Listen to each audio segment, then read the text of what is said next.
A bloodbath tonight in the rural town of Chinook. Everyone here is hiding a secret. 4 more victims found scattered. Some worse than others. I came as fast as I could. I'm Deputy Ruth Vogel. And soon, my quiet life will never be the same.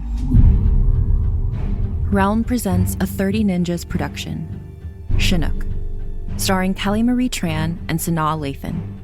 Listen to Chinook wherever you get your podcasts. Hi, I'm Jennifer, a founder of the Go Kid Go network. At Go Kid Go, putting kids first is at the heart of every show that we produce. That's why we're so excited to introduce a brand new show to our network called The Search for the Silver Lining, a fantasy adventure series about a spirited young girl named Isla who time travels to the mythical land of Camelot. Look for The Search for the Silver Lining on Spotify, Apple, or wherever you get your podcasts. Oh, hello there. What? I'm all by myself. All by myself. See, Jenny's not here, so I can sing as much as I want. It's Kristin, and I'm doing the intro all by myself because you'll be happy to hear that Jenny is hard at work recording her next album. So at least it's a worthy cause that's leaving me all alone here in the intro space. Just a few quick things before we get into today's conversation on Season 7, Episode 2, Beneath You. First of all, you could actually listen to Season 7, Episode 3, same time, same place, right after you finish this, because we did a live taping last Saturday on November 13th, and that live taping is still up. If you didn't get tickets and you weren't there live, you actually can still grab a ticket and watch our live recording all the way up until this Saturday when it comes down, and then it is gone forever. So if you want to see the live taping rather than listen to the edited episode when it comes out in 2 weeks, you can do that. Just go to momenthouse.com/buffering the Vampire Slayer. You can always go to our website and click on the calendar and find it there as well. It was so much fun. We had an amazing after party after the recording and played some music, sang some songs. It ruled. We have some new merch up in the store, specifically a handful of 'Tis the Season, whatever that means, socks. All that is left after we sold a lot of them at the live taping. So if you want a pair of those socks, go on over and grab them. They are up in the US and the UK store while they last. And speaking of it being 'tis the season for a couple of amazing holiday events that happen every year, run by our listenership because you all rule. One of them is the Secret Slayer gift exchange, and the other is a book exchange called, I don't know how to pronounce it, but it's something like Jólabókaflóð. It's an Icelandic tradition of gifting books, and it literally translates as Yule Book Flood. Both of these are open to any of our patrons at any level. You have until Sunday, November 28th, if you want to join the book exchange, and you have until Tuesday, November 30th, if you want to join the Secret Slayer gift exchange. It's really fun. Gifts and books are purchased and sent to Scoobies across the globe. Jenny and I have done the Secret Slayer gift exchange before. We're both going to participate in the book exchange this year as well. All patrons are welcome to join, and you will see a post with all of the information that you need up on Patreon. Cool? Cool. Since Jenny isn't here with us, I asked her to write me a script where I could perform as Jenny and tell you the results of the Sexual Tension Awards from Season 7, Episode 1, Lessons. Okay, now you have to imagine I'm Jenny. Ready? Well, it's time once again to reveal unto thee the winner of last episode's Sexual Tension Awards poll. In 4th place with a mere 9% of the vote, Willow and Gaia are going home disappointed. I thought for sure that this slot-nom combo would fare better, especially because I think it might be the queerest set from this roundup.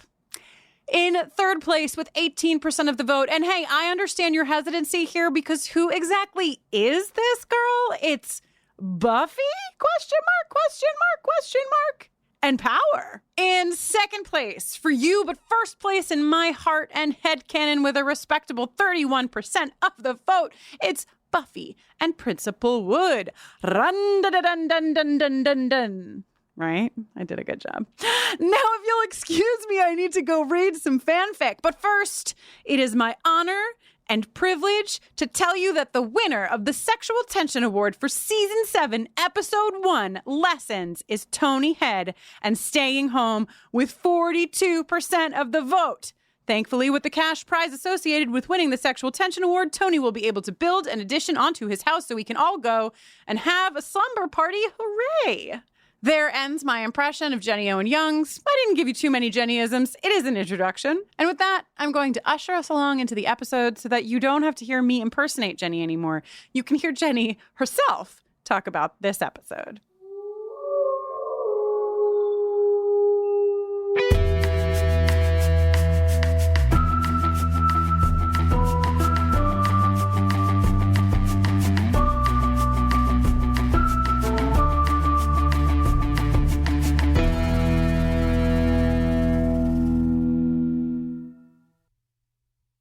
Hello and welcome to Buffering the Vampire Slayer, a podcast where we are watching and discussing every episode of Buffy the Vampire Slayer one by one, spoiler-free, in tandem with the Fitzwilliam Darcy to my Elizabeth Bennet, angel on top.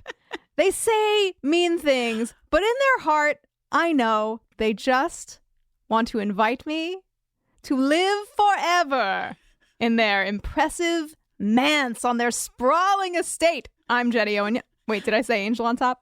You did. I'm glad you also... Oh, yes, tell them who you are. Go ahead.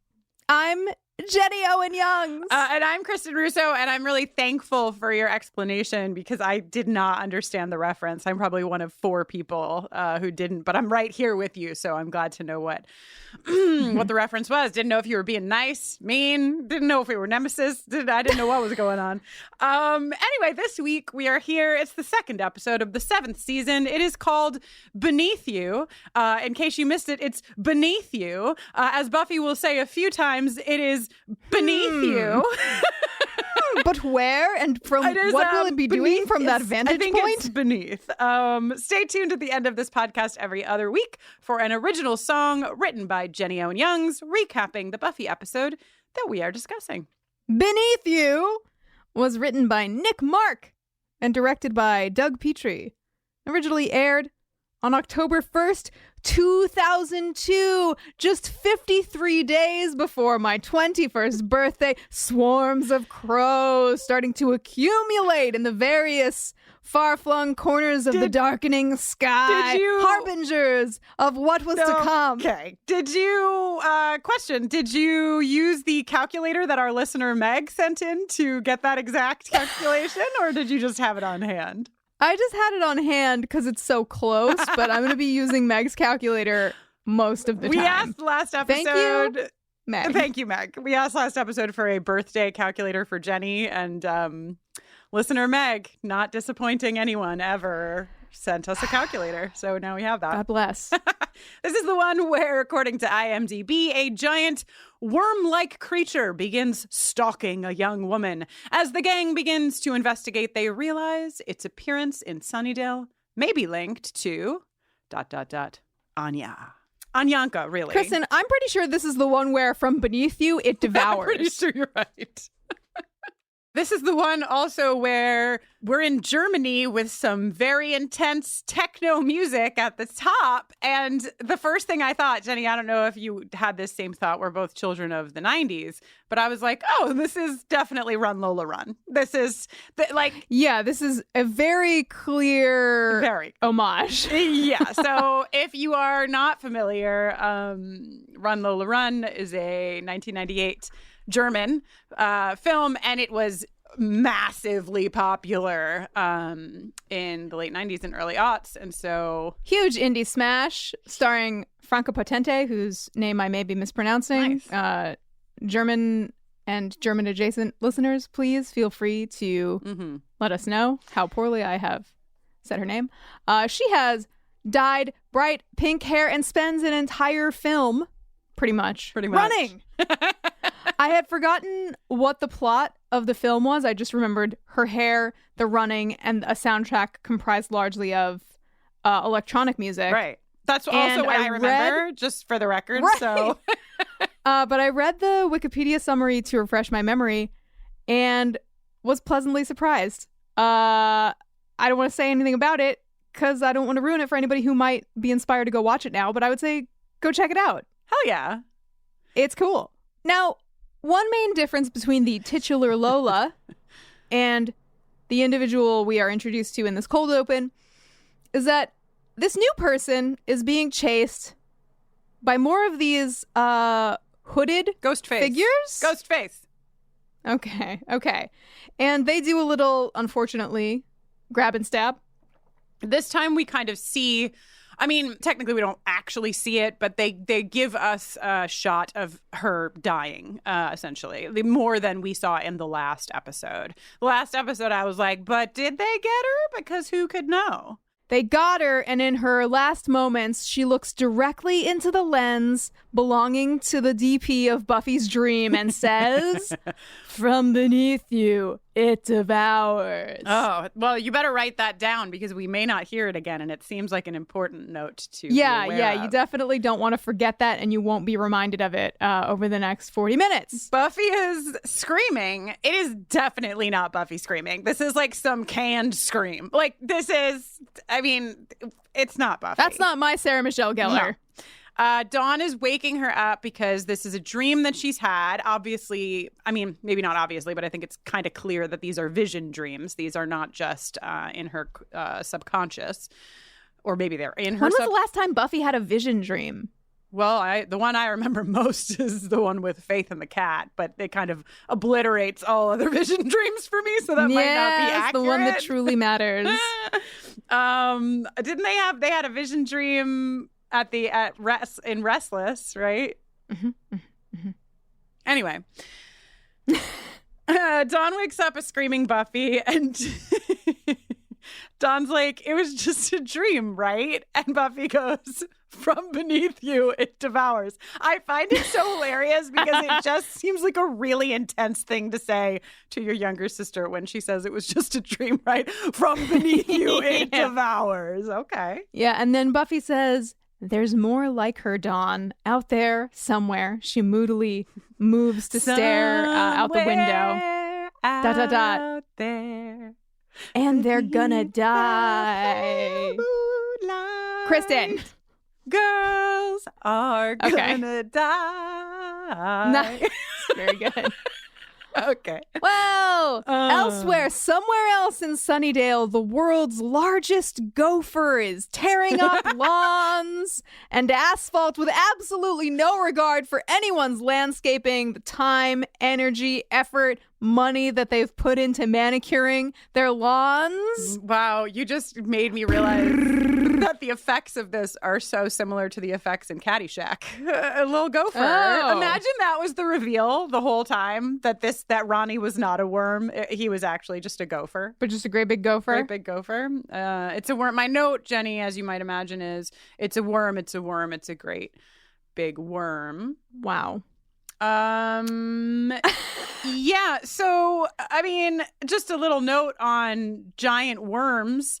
Jenny, you've seen the most recent film that has hit the cinematic universe containing giant worms. I haven't seen it yet, so don't spoil me on it, but it is called Dune. Dune! I just watched another film very recently on the 50th birthday of Winona Ryder, as a matter of fact, called Beetlejuice, which features huge worms, incredible sandworms, and then of course the classic that I also just watched with Joanna Robinson, Tremors. Oh yeah. And Jenny, I know you love cryptids, so I wanted to just tell you, in case you weren't aware, there are a couple of cryptid worms, but the most famous one is the Mongolian death worm. Yeah.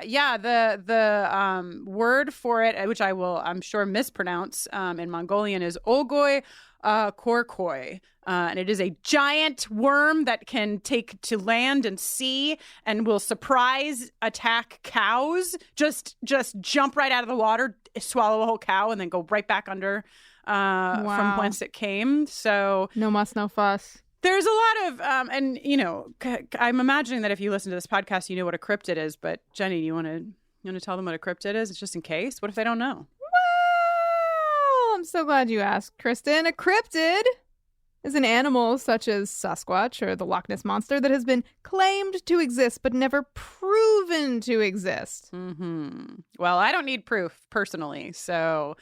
I think like when I only did a very brief reading on the Mongolian death worm, but it was written down in the 1920s.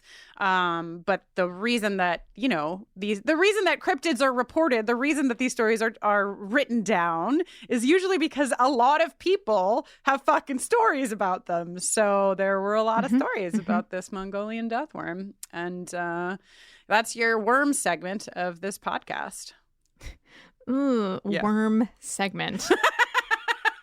Well, it can go on living, right? Is that true or false? That if you cut an earthworm in half, it'll just keep living as two halves of itself? Is that false? Legend has it that it will grow two new little ends, but who knows? Well, you know what? We probably have some worm experts, so go on. I hear the clickety-clacking of their keyboards now in the distance. Kristin, stop delivering irresponsible information to your listenership. Now everyone's cutting worms in half. No. Well, yeah. First and foremost, don't cut worms in half. Don't do that. I mean, it sounds painful, horrible. Don't do that. But I am curious to know if they would go on living. Okay. According to a very brief Googling, stop your emails. If an earthworm is split in two, it will not become two new worms. The head of the worm may survive and regenerate its tail if the animal is cut behind the clitellum. I've decided I don't want to talk about worms anymore. Okay. I'm having a reverse response. No emails, no cutting worms in half. On we go to the basement where there's a rat. Worms to rats, the Buffering the Vampire Slayer story. Squeak, squeak, squeak, squeak, squeak. So yeah, we're in the basement. Spike is doing what we thought Spike might be doing, right? He's eating some rats. Yeah. Talking and stalking. Not an effective pair of gerunds to be getting up to. Pick one, Spike, or go hungry. Yeah, he's talking to someone. I mean, we saw him at the end of the last episode with a shapeshifter of sorts. So we don't know in this scene if that shapeshifter is somewhere in the room that we just can't see. If he's talking to nobody and is just... Maybe it's shifted into a rat. That's true. Maybe it is the rat. And he's saying now is not the time. His delivery of these lines and of a lot of his lines are very Drusilla reminiscent. Do you agree? Yeah, wow. I didn't even think of that, but yes. Which, I would imagine just comes from the fact that James Marsters, as an actor, spent so much time. You know what I mean? He's picked up some of Juliet Landau's mannerisms in this kind of headspace. But I don't know. And then everything starts fucking shaking. Everything's shaking. Spike is screaming. And we're whisked to the Xandermobile. Yeah, they're really using that car this season. I mean, it was in the budget. Now they got to get their money's worth. Dawn is simultaneously pumped that Buffy will be at school, but also adamant that Buffy is not to speak to or look at her on school grounds ever. I love this. I love that she gets both, because usually you only see the side of the response that's like, do not even talk to me. But I love that she's like, in my heart, I am so excited. But on paper, you don't know me. Okay? Stay away. Xander's feeling very nostalgic in this car ride. He's like, oh, yeah. They're so lucky. These students that they get a Slayer and a friend. I hope they appreciate it like I did. It's nice. It's just, it seems so incredibly emotional for episode 2, Yeah. I found this whole episode overall to be kind of all over the place. Yeah.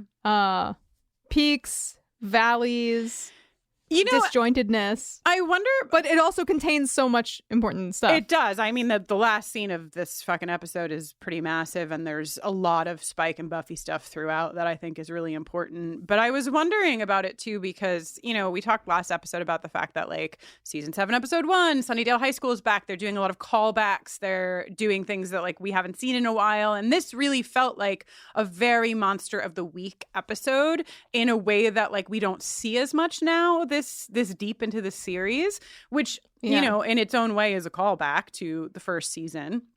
And so maybe that's why it feels so disjointed to us as well. It's just like we're used to like having plot and plot alone, like moving the thing, as opposed to like there's the plot and then there's the worm, you know, which is what this is. Yeah. Xander laments that though he'd like to be dating, something's not clicking.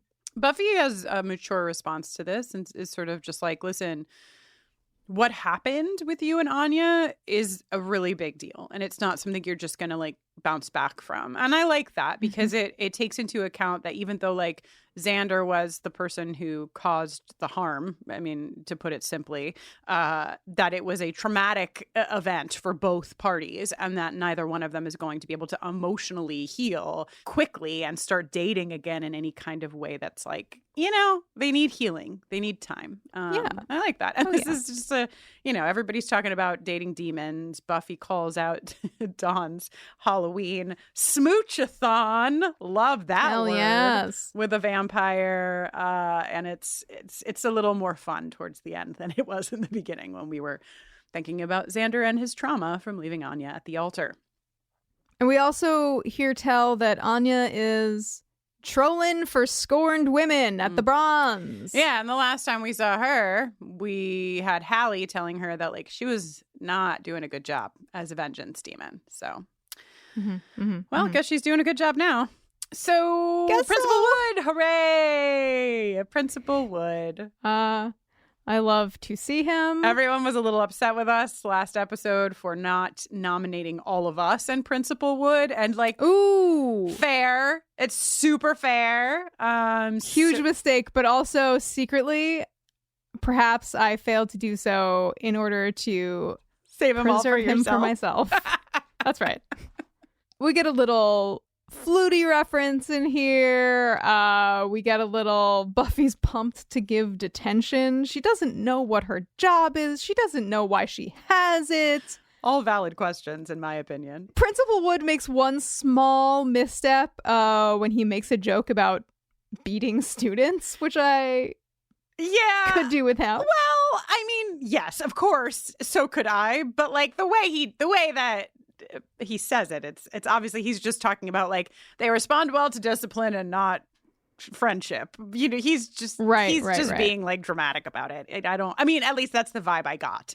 And the way he delivers this is by saying the boot, the bat, and the bastonado.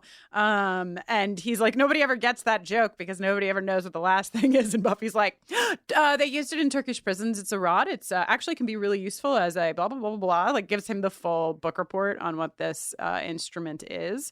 To which I think we're meant to ask, like, why does Principal Wood know what this is? And to which Principal Wood is perhaps asking, why does this new hire, Buffy Summers, know what this thing is? She got my joke, but Also, we learned that Wood is a vegetarian. Yes, I have that in all caps. That seemed like the most important thing of this scene. Yeah. So, with no troubled teens to listen to at the immediate moment, Buffy goes sniffing around the school and is drawn back to the basement. No students allowed. No students allowed. She's looking for Spike. She's not finding him, but then she hears a door close creepily, and we change scenes. Oh, let us go to England, shall we? Back at Tony's house. Taxi's here. Honk, honk. This is a nice... I really liked this scene. You know, oh yeah, this is great. Right, Willow is. I like this scene for two reasons. One, because I like what happens here, and two, I think there's some overlap with what happens in the rest of the episode. But what's happening right here is just like Willow is nervous. She says like, I don't feel done. I don't feel ready, and you're telling me to like listen to myself, and myself says I'm not ready. What if I give up control and I go all veiny and homicidal? What if? And then sweet Dad Giles says, what if they won't take you back? And she says, Willow.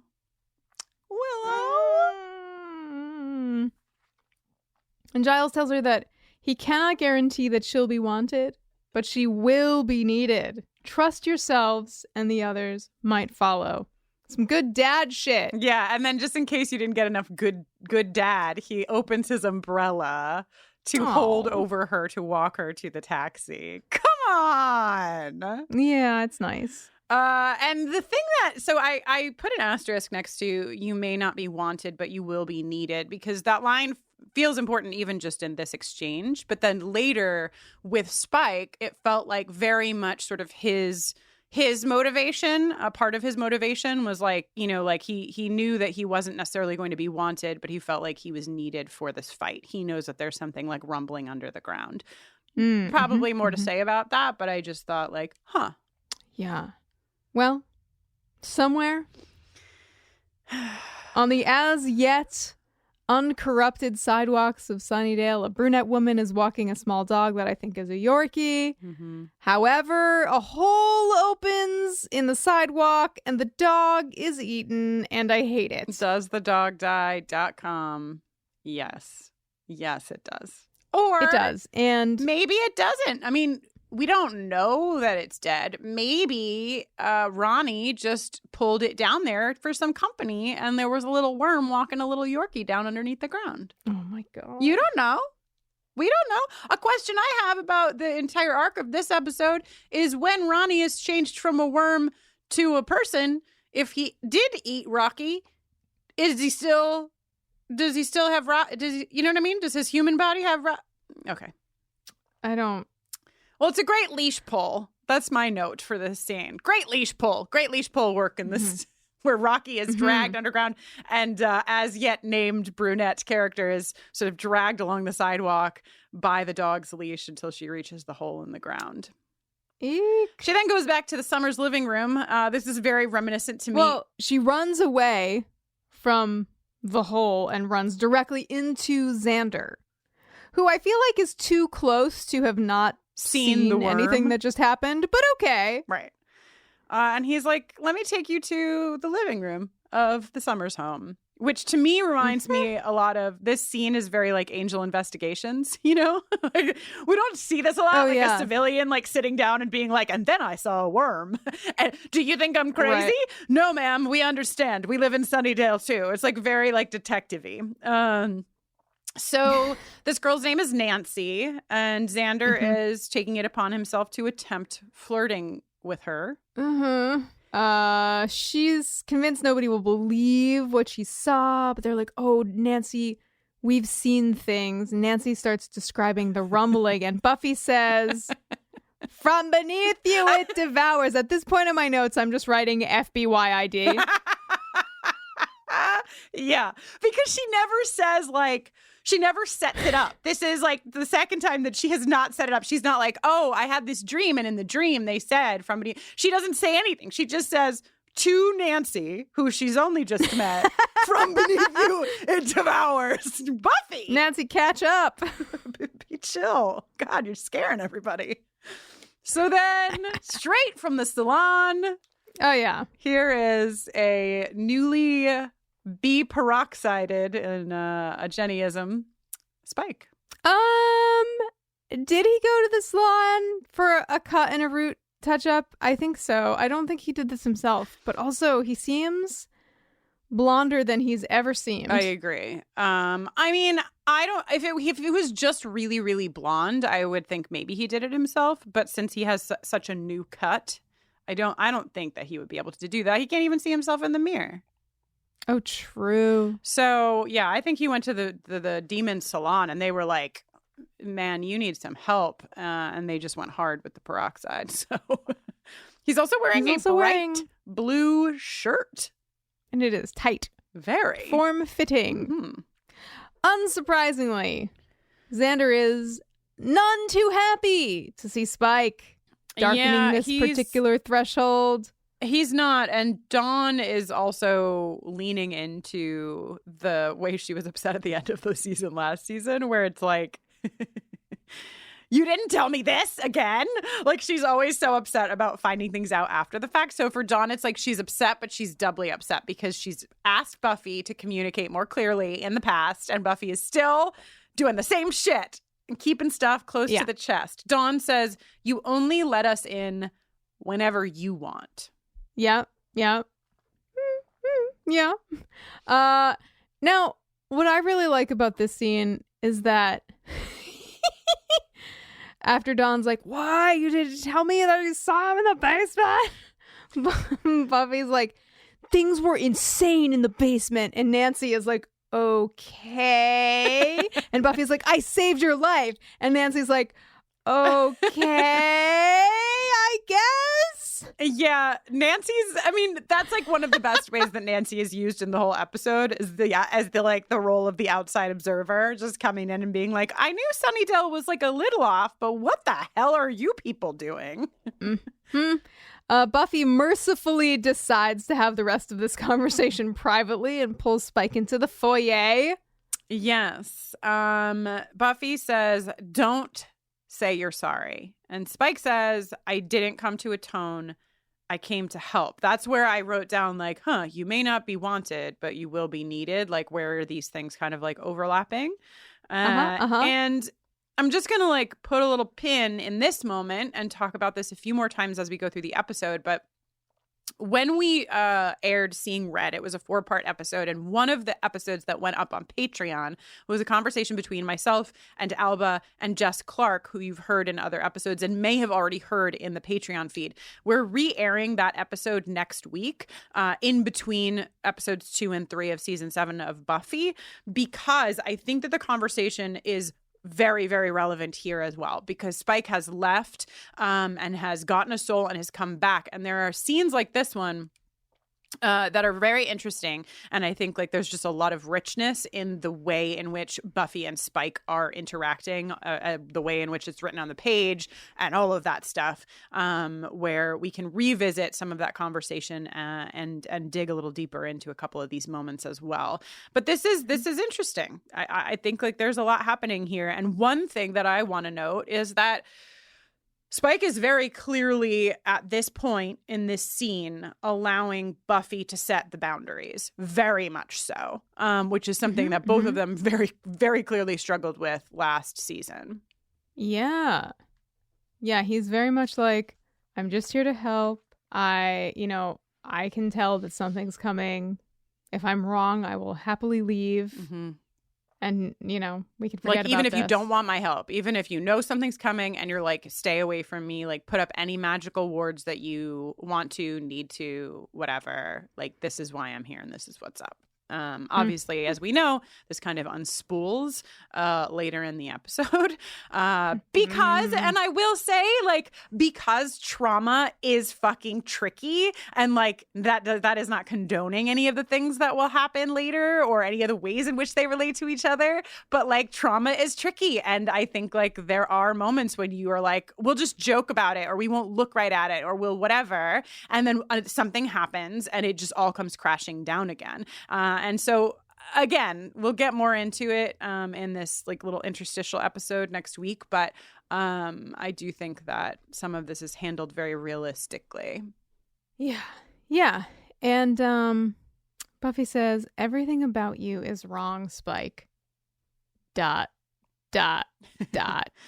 something is coming. So she decides that she and Spike are going to patrol while Xander takes Nancy home. Xander simply hates this. Nancy's like, should we call the police? And Xander's like, first of all, no. And second of all, no. Yeah. And then Nancy's like, wow, is your girlfriend always so commanding or whatever she says? And Xander's Not like, smooth, blah, girlfriend, what? No, I simply must, blah, does not compute, blah. Xander is like basically like calling back to how Xander was last season. Like, Buffy, how can you allow this? Like, Spike tried to rape you. And Buffy says, and he failed. And like, I'm making this decision. I'm taking care of myself. And I need you to take care of what I've asked you to take care of. Dawn, so agreeable. Like, this is the first time I've ever seen Dawn be like, I'll stay home. I know. Okay. Ever. I'm Command Central. Yeah, she gives herself a little title to make herself feel better and is very aware of the fact that she's done that. And then add it to the pile of Kristin is a Dawn fan. Add it to the pile. Before Spike leaves, Dawn says, You sleep, right? You, vampires. You sleep. Yeah. What's your point, Nimbly? Well, I can't take you in a fight or anything, even with a chip in your head. But you do sleep. If you hurt my sister at all, touch her, you're gonna wake up on fire. Hell fucking yes. I'm just going to put this on the table for consideration as we move through season 7. I, Kristin Russo, do believe that Dawn Summers deserves a jingle because she rules. Oh, You all know? right. You know? This is great. It's just great. She's protecting her sister. She's looking out for her sister. She's drawing her own fucking boundaries without even involving Buffy. She's like, Buffy is going to do what Buffy is going to do, but I am Dawn Summers, and I feel protective over my sister and think that this is incorrect and wrong and not okay, and I'm going to fucking let Spike know. Yes, Dawn.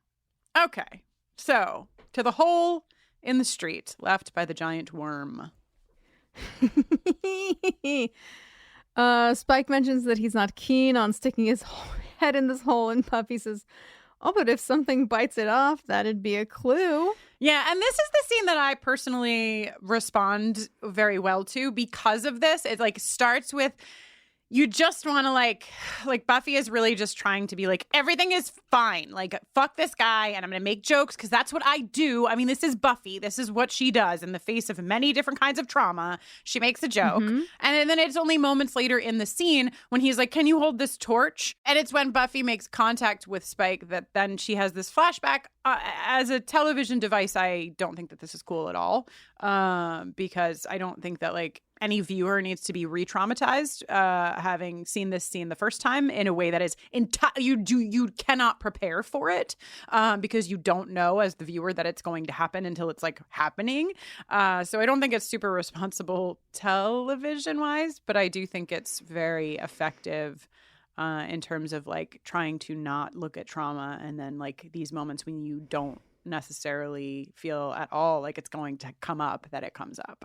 But how do you feel about it being in every previously on for the last? Fucked up. It's fucked up. We don't like, it's fucked up. Yeah. I mean, honestly, it's probably more fucked up that it's in all the fucking previously ons than it is that it's here. But still, it's just like not a thing that I think anybody really wants to flash back to, least of all Buffy. But before we get there, sorry, I just have some, as you can tell, some feelings about the way that this like narrative is shaped with the two of them. But before we get there, Buffy is like, so what happened to you? And Spike is really just not, at this point, he is just not telling her. He's just like, there were some demons, they were getting to my head, and why didn't you tell them that I was back? And Buffy's like, I just hoped that you were a mirage, et cetera, et cetera. Mm-hmm. So then we get this flashback scene, and right after this moment happens, Buffy looks at him and is like, I need you to know that this is work. Like, we are not, there is nothing happening here. And Spike says, I can't blame you for being skittish, which is a horrible word choice. And thankfully, it seems everyone else is aware that this is a horrible word choice to use in this context, including Buffy, who's like, are you fucking kidding me? Like, that's the word you're going to use? You tried to rape me. And she says that clearly. And this is the first time that she is saying that out loud to Spike. Mm-hmm. And I think that that is very powerful. I think that's very important. And she says, I don't have words. And he says, neither do I. He says, I can't say I'm sorry. I can't say forgive me. It's like, he could. I think he's correct on the forgiveness. Yeah. It's just so much. When you consider the profound immensity of what he has done, when he considers it, I could understand how ridiculous it could seem in his mind to apologize or ask to be forgiven.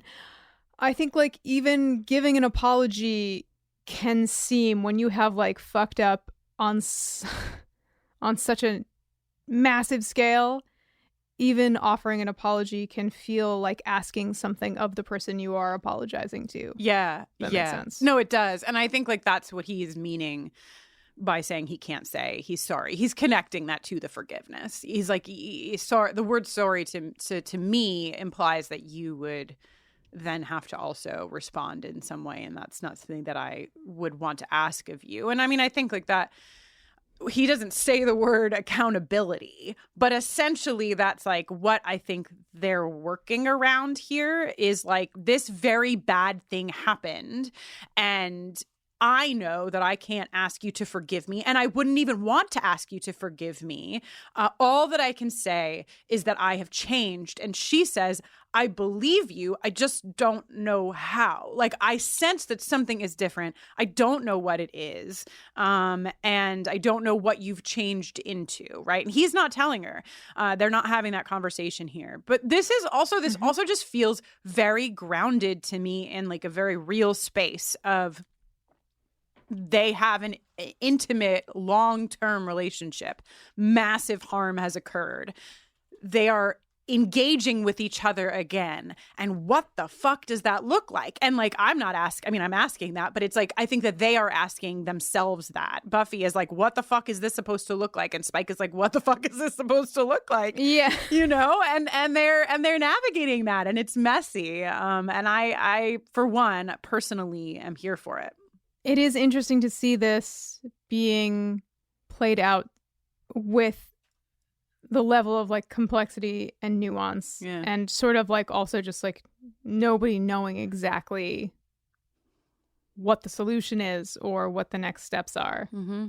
Yeah. Which is feels very realistic. Yeah. Yeah. I mean, the only person really painting in broad brushstrokes is Xander, you know, like he's like, you know, very much like, rape bad, rapist bad, go away, no conversation ever again, the end, you know? Dawn's just painting a gigantic fire. Fair. Like I said already. Yes, Dawn, here for it. All right, let's go to, a new apartment building. I love to see some of the real estate in Sunnydale, you know, right before it's destroyed, like every other real estate in Sunnydale. Here's the hallway. Xander's game. How do you rank Xander's game? Also, how do you rank Nancy's game? Each on a scale of 1 to 10. Well, Xander does not do very good. She's probably at like a 4. But I think Nancy actually turns it around in this scene when she's like, I'm hitting on you. That's like my favorite move of all. You know, just enough of this bullshit. I'm going to be direct with you. I'm hitting on you right now. And it disarms Xander, and then they're able to have a 2-second spark before the worm fucking burrows right through the goddamn apartment building. Or gopher. I guess we don't necessarily know it's a worm yet. Could be a gopher. A dig on Sunnydale's food quality as well. And, you know, I mean, all we really know, I guess, is double meat. And there was like one fancy bar that like Warren went to that. Right. I don't know. Do they serve food? Perhaps some appetizers, some nuts. The bronze serves bloomin' onions. That's true. Yeah, so who knows? But Xander and Nancy both agree that Sunnydale does not have great food options. So then comes the rumble, and they run up to the landing. And this worm monster has burrowed directly from 1958, from a B movie. Mm-hmm. It simply looks like something that was shot decades and decades ago and was cut in it does. To this early 2000s television show. It looks wacky. I love it. I'm having a blast, but it's interesting. As a podcast network, our focus is bringing you shows you love to listen to. But we also sell merch related to those shows. And partnering with Shopify has made that both possible and simple for us to do. Shopify is the global commerce platform that helps you sell at every stage of your business. Whether you're selling scented soap or offering outdoor adventures, Shopify helps you sell everywhere because they've got you covered from their all-in-one e-commerce platform to their in-person POS system. What's so fantastic about Shopify is how, no matter how big you want to grow, They provide everything you need to get control of your business so you can take it to the next level. Businesses that grow with Shopify. Sign up for a $1 per month trial period at shopify.com/realm. That's all lowercase. Go to shopify.com/realm now to grow your business, no matter what stage you're in. Shopify.com/realm. Support for today's episode comes from OneSkin. Did you know that your body starts accumulating senescent cells as early as your 20s? Also called zombie cells. These cells stop producing collagen and hyaluronic acid like they used to, and start secreting an inflammatory substance that makes neighboring cells dysfunctional too. There is an answer for these zombie cells though, and it comes from our friends at OneSkin. OneSkin was founded by an all-woman team of scientists, and is the first and only skin longevity company to target cellular senescence, a key hallmark of aging, with their proprietary OS1 peptide. It's scientifically proven to decrease lines and wrinkles, boost hydration, and help with the thinning skin that often comes with age. And for a limited time, you can try OneSkin and get 15% off using our code BUFFERING when you check out at oneskin.co. I've been using OneSkin's OS1 face and eye topicals for months now, and I have seen undeniable results. My skin feels healthier and brighter. I'm a big fan of their products, and I'm happy to recommend them. OneSkin is the world's first skin longevity company. By focusing on the cellular aspects of aging, OneSkin keeps your skin looking and acting younger for longer. Get started today with 15% off using code BUFFERING at oneskin.co. That's 15% off oneskin.co with code BUFFERING. After you purchase, they'll ask where you heard about them. Please support our show and tell them we sent you. So they're in the stairwell, and all of a sudden we learn that Nancy has an ex named Ronnie, and Xander, because he has also been here for 7 seasons, is like, all right, okay, hold on. Who's this fucking Ronnie guy? And would he ever do any spells? Because I know this drill. Yeah.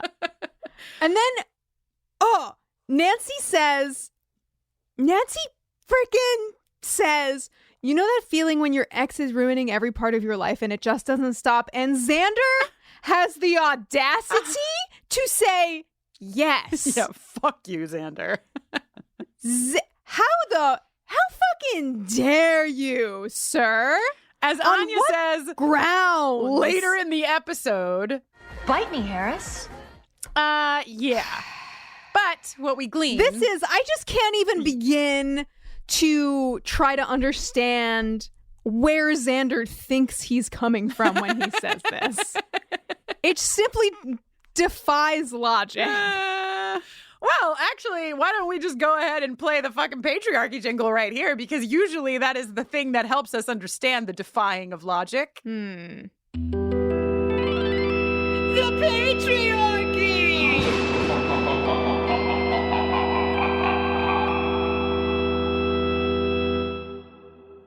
All right, so we learn that no, in fact, it may not have been Ronnie who has manifested a giant worm to attack Nancy. It actually is that Ronnie was an abusive asshole, and Nancy really wished that something horrible would happen to him. And Xander's like, no! Did you say wish?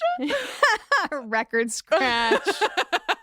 So obviously now the gang gets all together.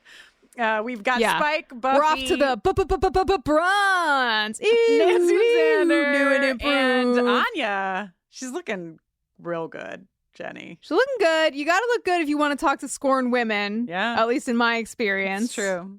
And this gal she's hanging out with is talking about her spineless boyfriend and wishing he could just be actually spineless. And Anya's like, I can do that. Yeah, do you just want to get a little more specific? I love the flirtation towards the wish part of the vengeance demon's life, just gently guiding them to say the proper words. So in walks these 4, and Anya just says, Oh, penis. Oh, penis. Buffy, Spike, Xander, and Nancy have walked in, and Nancy's like, hey, I know you. Dude, Xander asks, did you turn this lady's ex into a giant worm monster? And Anya laughs spitefully, catches herself with the point of her tongue on top of her top teeth, and then says, in a way that she hopes conveys that she feels remorse, yes. What I enjoyed about that delivery, Jenny, is that you were trying to both explain it and do it at the same time.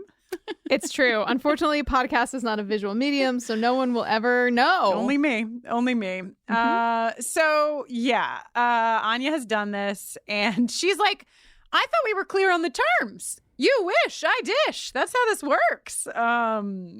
Love the motto of the Vengeance Demon, like hanging on the door, the clubhouse door. You wish, we dish. Yes, nice. We have a quota and he has it coming. Yeah. So Anya is immediately sad and moved by one thing and one thing alone, and that is that there has been a lost Yorkie. Later in the episode, Spike is also most upset about Rocky. Okay, then we get this delightful exchange. Mm-hmm. Xander identifies Anya as his ex. Anya tells Spike when he touches her that he doesn't get to go there again.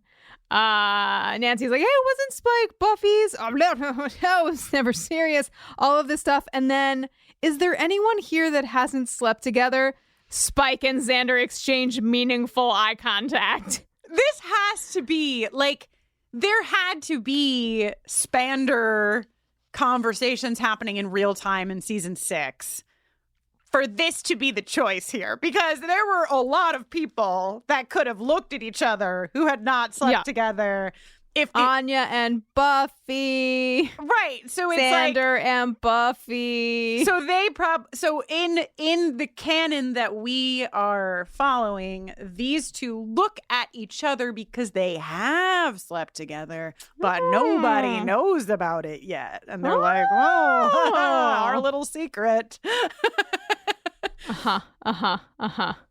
So we learn, because Buffy's like, but Anya, a worm is like this big. Why is your worm destroying Sunnydale? And Spike is like, it's a sluggoth demon, not a worm.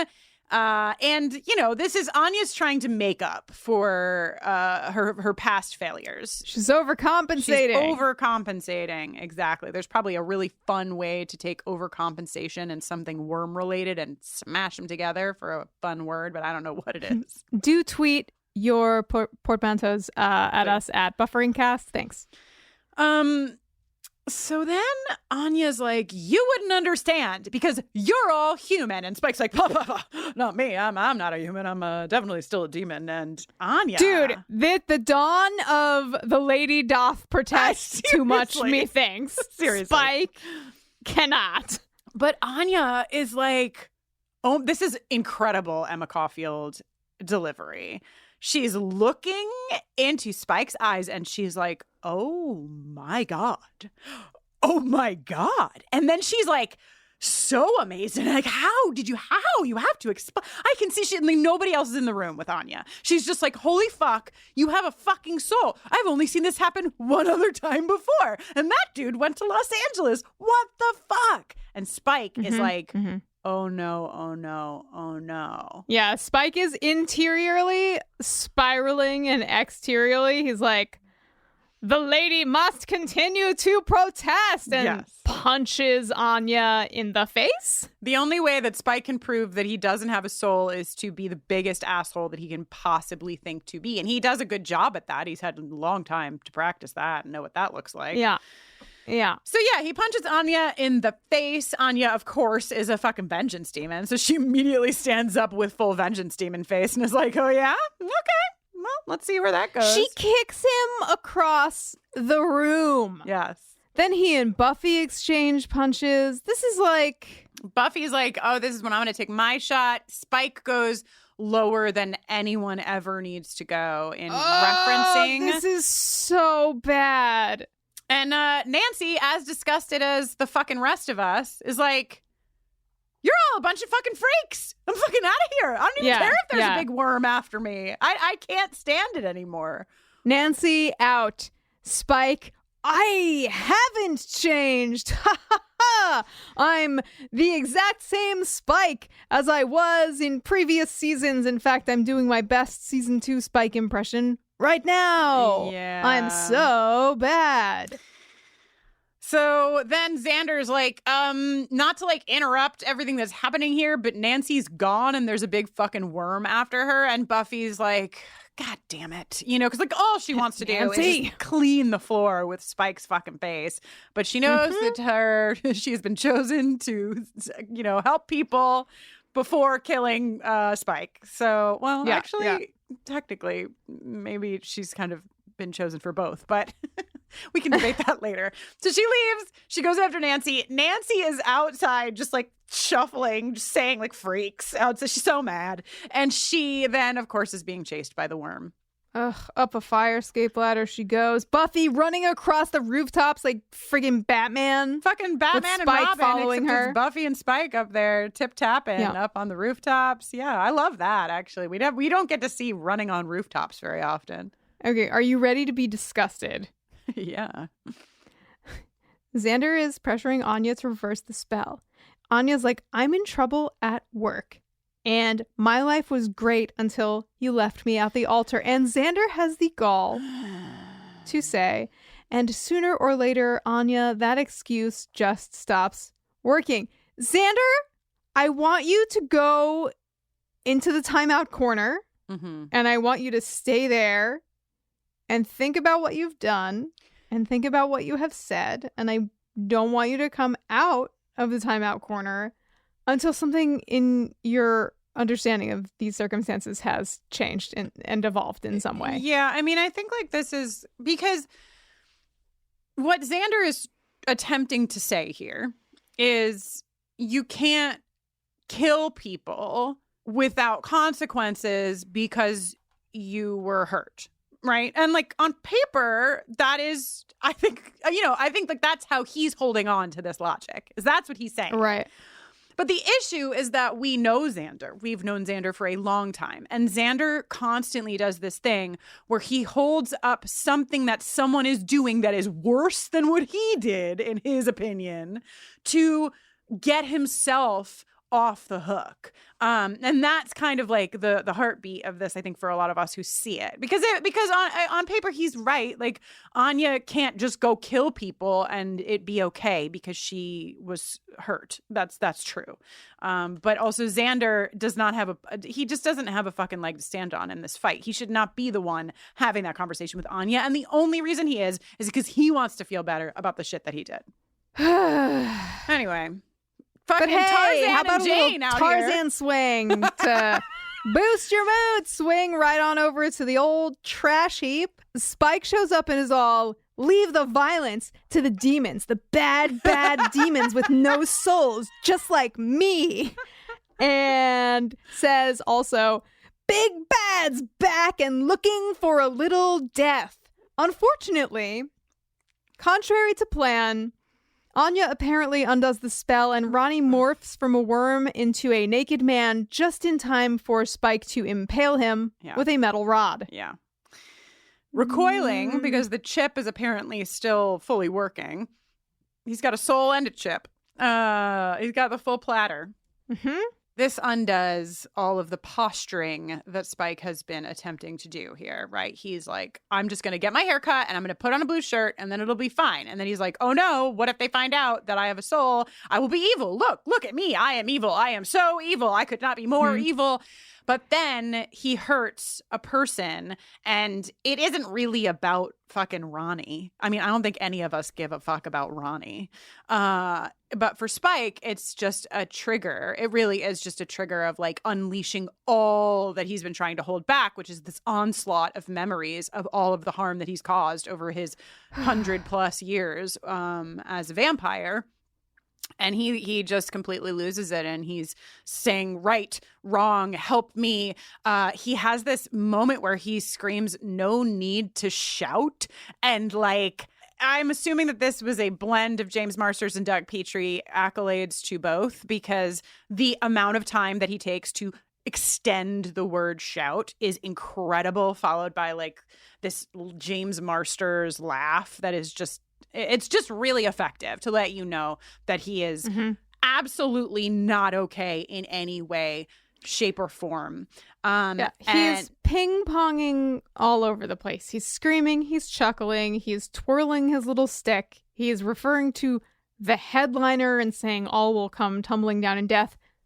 Screaming, horror, bloodshed, FBYID from beneath you at Devours. Nancy's out of here. She doesn't give a fuck about Ronnie. She's just like, you guys, just please leave me alone. Xander is like, I guess she's not calling me. No, Xander. Xander says it could be worse. And Anya says, oh, it fucking will be. Damn it. Great. Cool. No problems here. So, Buffy in a graveyard ? Where someone has left lights burning at the chapel ? ! Right? Have we ever? Well, I don't think we've ever seen a chapel, so we've just been saying cemetery this whole time. And this whole time we have been incorrect? Well, this could just be a different... I think they've noted that there are a number of burial grounds at Sunnydale, so this could just be the one that's closest to that particular alley. Yeah, I was absolutely astounded to see this just little chapel here. And I guess Buffy, how did she know? Did she follow Spike, or does she have a sense for where he is? Like, regardless, she licked her forefinger, held it into the wind, and said to herself, "From beneath you, it devours," and then went in the right direction. Oh God. So okay. So you can tell when we start laughing maniacally that we're about to have to tackle a really difficult scene. So Spike is like, the costume didn't work. He's not okay at all. But he's, Spike is very lucid in the fact that, like, when we know what's happening, and so when you know what's happening, a lot of what he's saying does make sense. To Buffy, she's like, what in the fuck is happening? But we know that he is wrestling with his soul, and that he put on this outfit and, like, literally got his hair done to try to just not have to feel this anymore. He's tried to cut his soul out of his body. In the first episode, we learned that. So, like, that's what's happening here.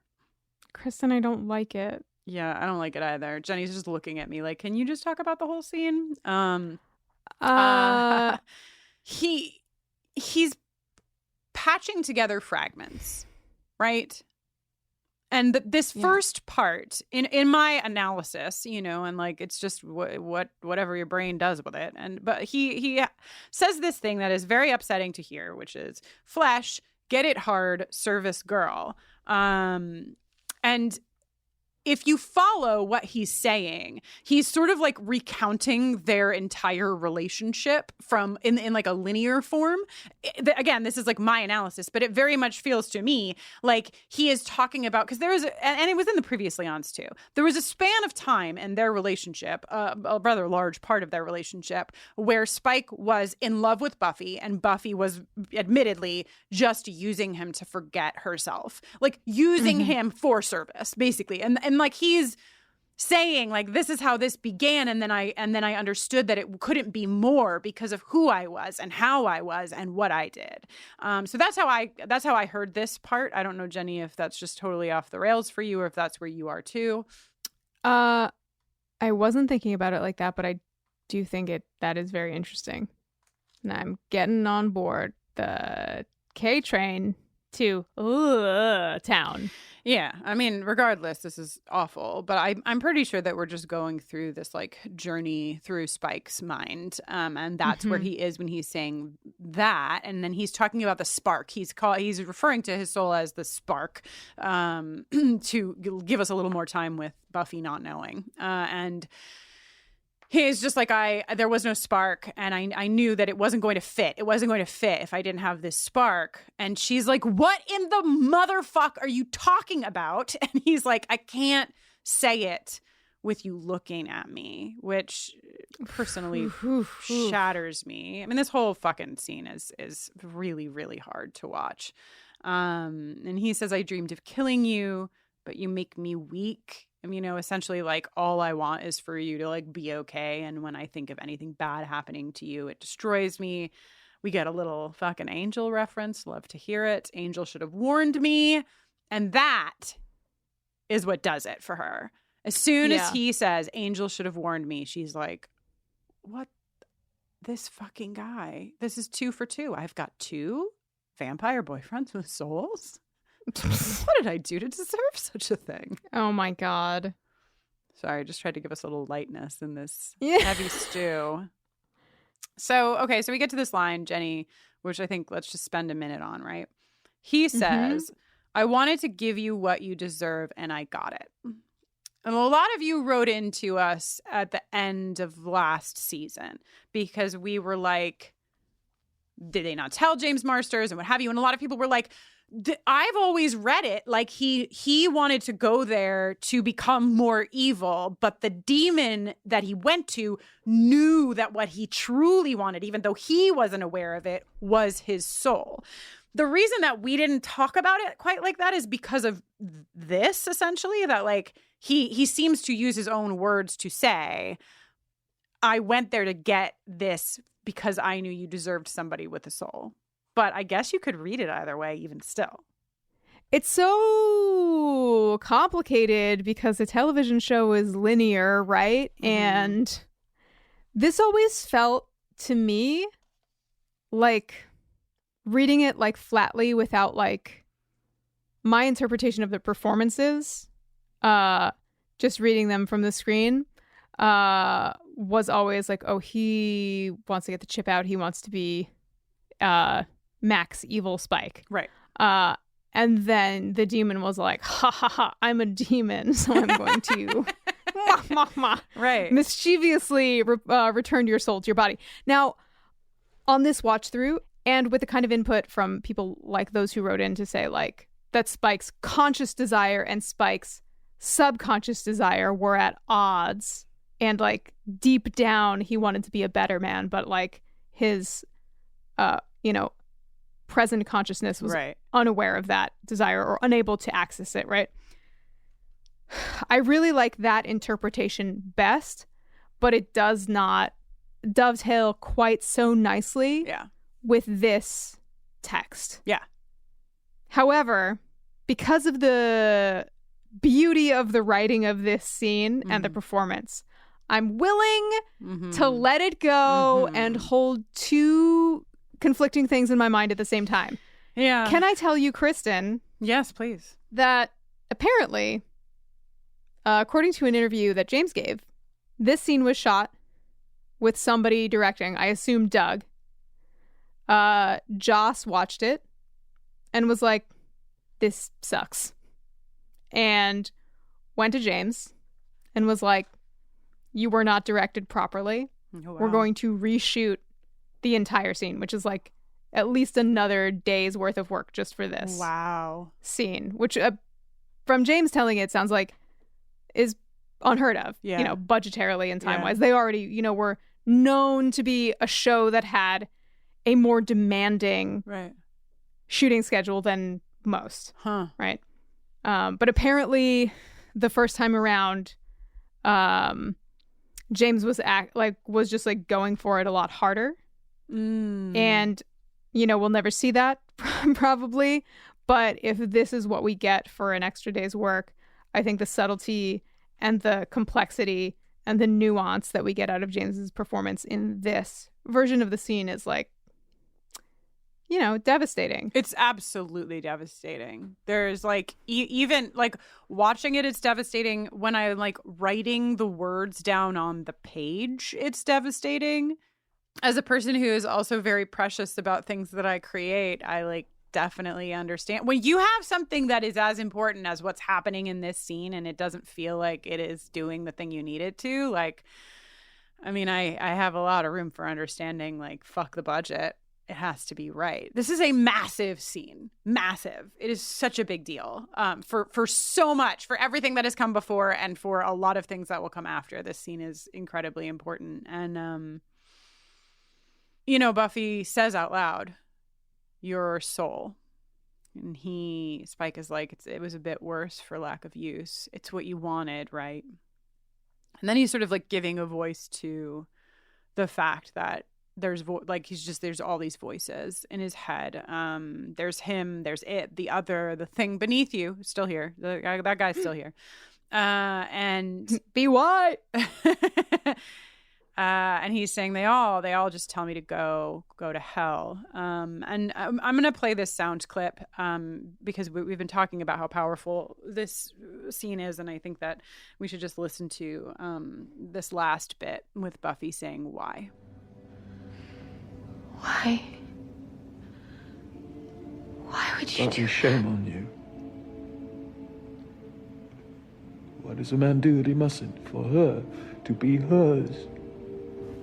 To be the kind of man who would never... To be the kind of man... And she shall look on him with forgiveness, and everybody will forgive and love,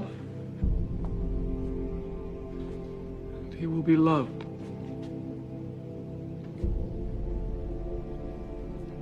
So everything's okay, right?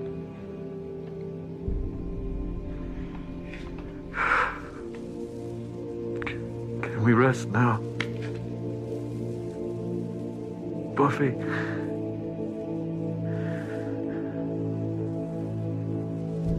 Can we rest?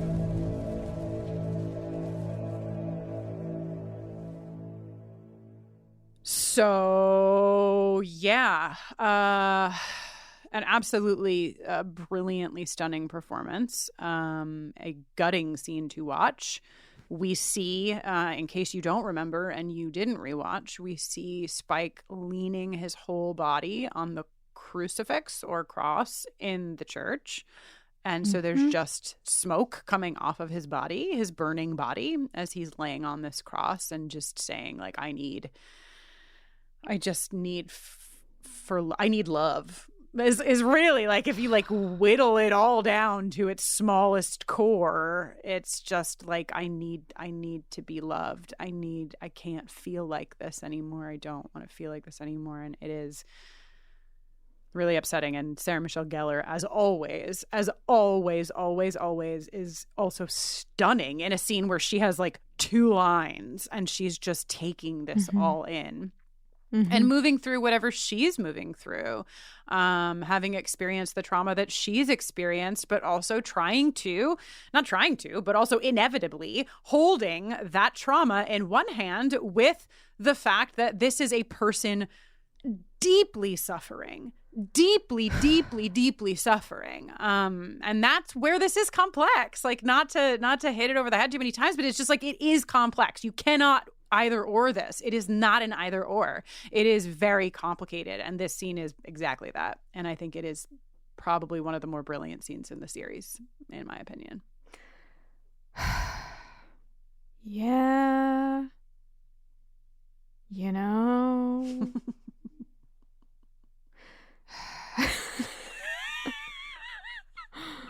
I'm just reading my notes over and over again and sighing heavily.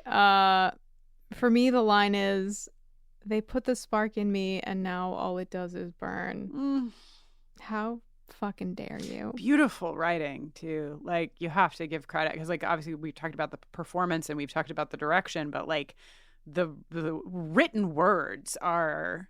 It's like fucking Spike is finally a poet here. This is fucking poetry, what he's saying. The way that these words are put together in a horrible way, in a gutting way, but, like, truly beautiful. Yeah. And it is so complex and difficult. I mean, we've seen them do a lot of things together. And we've seen some real fucking horrors. Yeah. You know? Something that I think is interesting is that in this episode we see Buffy, really speaking very clearly on her own behalf. Yeah. Right? And we see a lot of the posturing and the bullshit from Spike. Mm-hmm. But now we see here in this final scene that for the first time we are certain that now Spike is living with what he has done in a way that he has not had to previously, and maybe more importantly, or maybe just as importantly, Buffy knows. Yeah. And I will be interested to see again what we see in the episodes to come. I think too the vulnerability of Spike and the fact that he likely has not felt this level of vulnerability since he was very, very small. Since he was a kid, because what he says, that's a line for me too. And this is, I can't say it while you're looking at me, is it makes me want to weep just thinking about that line, because it's a few fucking words, but in those words is this universe of explaining how vulnerable he fucking is. He can't even be looked at when he talks about what he's experiencing, because he is that upset and that exposed, I think maybe is the word. And yeah, it's a lot. And so we're only at the second episode. We've got 20 more, so I guess we'll see what lies ahead. But only one thing can take this very upsetting ship and turn it around to have a little bit of a good time with some shit that is not ensouled vampires burning on crosses. And that thing, Jenny, is the Sexual Tension Awards. Sexual Tension Award. Yes, come sail with us on the open seas of the Sexual Tension Awards. Many a tempest, many a distant siren song calls to thee and says, cast a vote for the noms we have slotted. Let me tell you about our noms this week. Please. Well, in your first slot, our noms. Come for the food, stay for the terrible flirting. It's Xander and Nancy. Question mark, question mark, question mark, question mark, question mark, question mark. In slot numero dos, who are these noms? They've been here before. I'm sure they'll be here again.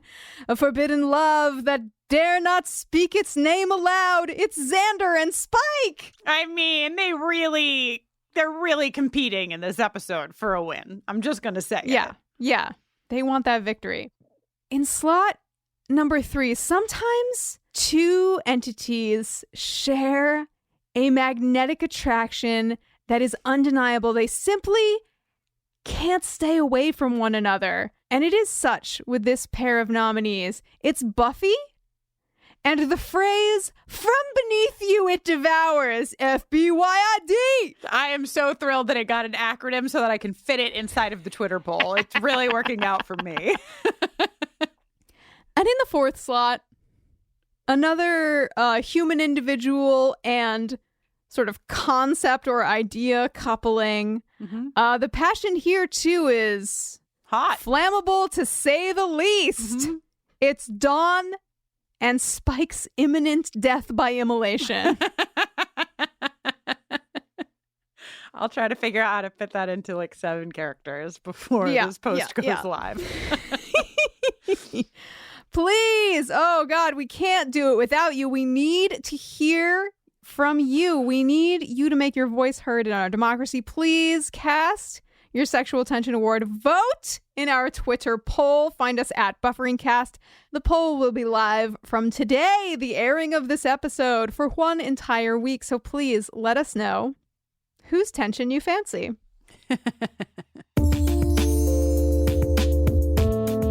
Sexual Tension Award. All right. Well, we started with a worm. and some chuckles, and we ended with a lot of heavy shit. So we know we're in the right place. We are here. We are watching the show Buffy the Vampire Slayer together with you. And hey, the next time we have a conversation, it's going to be live in real time. And Jenny, you're going to be sitting right next to me instead of through the screen. It's going to be so weird to not be looking at you while I talk. Could we set things up in some way where we can stare deep into one another's eyes? Wait, could I actually zoom you from the other room? One is just me and one is just you, but we're actually in the same room across from each other. Choose your fighter. If you are just hearing this for the first time, I'm not sure where you've been, but on November 13th and available on demand for 7 days after, Jenny and I are recording live. We're recording next episode, same time, same place, because we'll be in the same place at the same time. Wow. Honk. Thank you. I was like, do I not get my supporting honk here? Anyway, I think that's an episode. I think we did it. And like I mentioned already, we'll have our re-airing of the conversation with Jess Clark and Alba. And then we'll be back with same time, same place. Onwards and downwards we go through season 7. Wow. From beneath us, it devours. From beneath you, devouring, I'm Jenny Owen Youngs. And when I'm not making this podcast with Kristin, I'm making a lot of music, if you can believe it. In fact, just last week, I released a new original sweet little holiday song called Fireside. You can find that streaming everywhere. And on this very day, the day this episode is released, my band LAXs have also released a holiday bop called My Favorite Time of Year. Yes. So please feel free to check those out. Also, my last release, Echo Mountain, has just come out on clear and also gold dust vinyl. Ooh. So wow, that's happening. And you can hear more of my speaking voice over on my other podcast that I make with my friend Helen Zaltzman called VMI Pod. Hell yeah. I can't wait to get 2 of those records so that I can look at one through the other. That's how you get the secret message. That's how you decode the location of my treasure.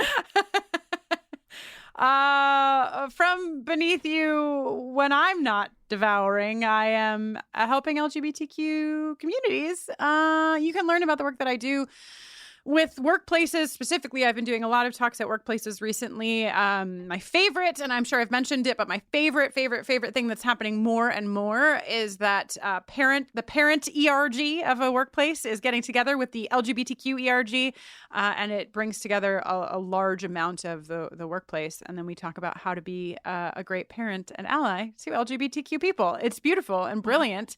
And I love when large companies put their money to causes like that. It is amazing, and it makes for a better world. So anyway, you can read about the work that I do at KristinNoeline.com.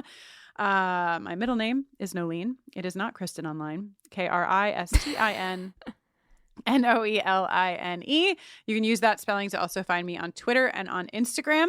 And, you can also follow us as a team, as a duo. But where? From beneath you?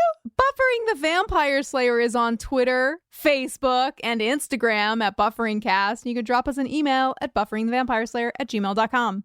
You can support the work that we do by joining our Patreon family. We have a lot of things happening over there, including, but not limited to, a brand new installation. It feels like the first time with me and Jenny. Jenny showing me Firefly, the television series, for the first time. So incredible. You can learn more about that and all the things we do on our website, bufferingthevampireslayer.com. If you want to join us on Patreon, just click on Patreon. If you want to shop for things in our store, you can do that. Just click on shop. It's pretty straightforward. And if you want to rate and review us, you can do that too. This episode was produced by Kristin Russo, Jenny Owen Youngs, and Alba Daza, with support from our consultant, Mackenzie MacDade. And it was edited by John Mark Nelson. And Kristin, and everyone, till next time, yeah.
on his door.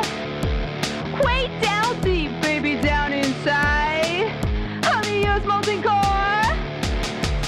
From beneath you, it devours. Running on unholy power. Any minute, any hour. From beneath you, it devours.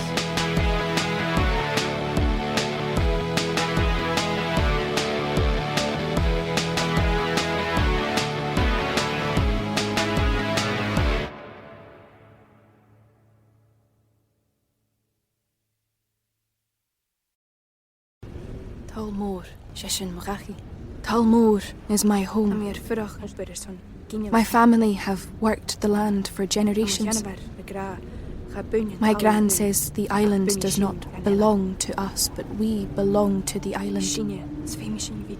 And we must be ready, for a great evil is coming, and death follows with it. Listen and subscribe to the latest season of Undertow, The Harrowing, a Storyglass production presented by Realm, available wherever you get your podcasts. Hi, I'm Jennifer, a co-founder of the Go Kid Go network. At Go Kid Go, putting kids first is at the heart of every show that we produce. That's why we're so excited to introduce a brand new show to our network called The Search for the Silver Lining, a fantasy adventure series about a spirited young girl named Isla who time travels to the mythical land of Camelot. During her journey, Isla meets new friends, including King Arthur and his Knights of the Round Table, and learns valuable life lessons with every quest, sword fight, and dragon ride. Positive and uplifting stories remind us all about the importance of kindness, friendship, honesty, and positivity. Join me and an all-star cast of actors, including Liam Neeson, Emily Blunt, Kristen Bell, Chris Hemsworth, among many others, in welcoming the Search for the Silver Lining podcast to the Go Kid Go network by listening today. Look for The Search for the Silver Lining on Spotify, Apple, or wherever you get your podcasts.